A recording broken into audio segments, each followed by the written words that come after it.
দ্বাদশ শ্রেণীর এক কলেজ ছাত্রী প্রাইভেট পড়া শেষ করে বাসায় ফিরছিলেন, কিন্তু গলির মধ্যে আবু হোসেন নামে এক যুবক গতিরোধ করে টাকার বিনিময়ে তার সঙ্গে ঘুরতে যাওয়ার প্রস্তাব দেয় এবং আপত্তিকর অঙ্গভঙ্গি করে। এ সময় ওই ছাত্রীর চিৎকারে আশেপাশের লোকজন এসে আবু হোসেনকে আটক এবং মারধর করে পুলিশে দেয়। ওই গলিতে যাইতেছে, আবুকে বললাম যে সোজা ঘুরতে দিই। যখন ঘুরতে যাই তখন বলতে কি বললাম আমার, তখন আমি পিঠে উল্টে দেখতেছি যে মেয়েটা বলছে আমাকে বলতেছে। তা আমি কইছি যেহেতু আবার শুনে ফেলছেন তা ভুলে গেছে, আমার ক্ষমা করে দিই। তারপরে এরকম পাশাপাশি বইতে হইতে দুই একটা মহিলা জড়ো হয়ে যায়। স্ট্রবেরি সুপার ডটেড ও ক্লাসিক ভ্যারিয়েন্ট সেন্সেশন জাগুক শিহরণ।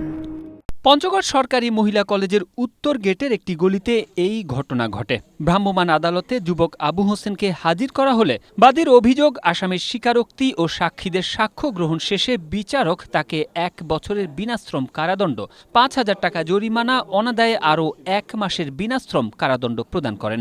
পঞ্চগড় চিফ জুডিশিয়াল ম্যাজিস্ট্রেট আদালতের senior judicial magistrate Arif Hossain Munna এই আদেশ দেন। আসামির উক্ত অপকর্মের প্রেক্ষিতে আসামি দ্য পেনাল কোড 1860 এর 509 ধারার অপরাধ করেছেন মর্মে অত্র আদালত নিকট প্রতীয়মান হয়। আসামি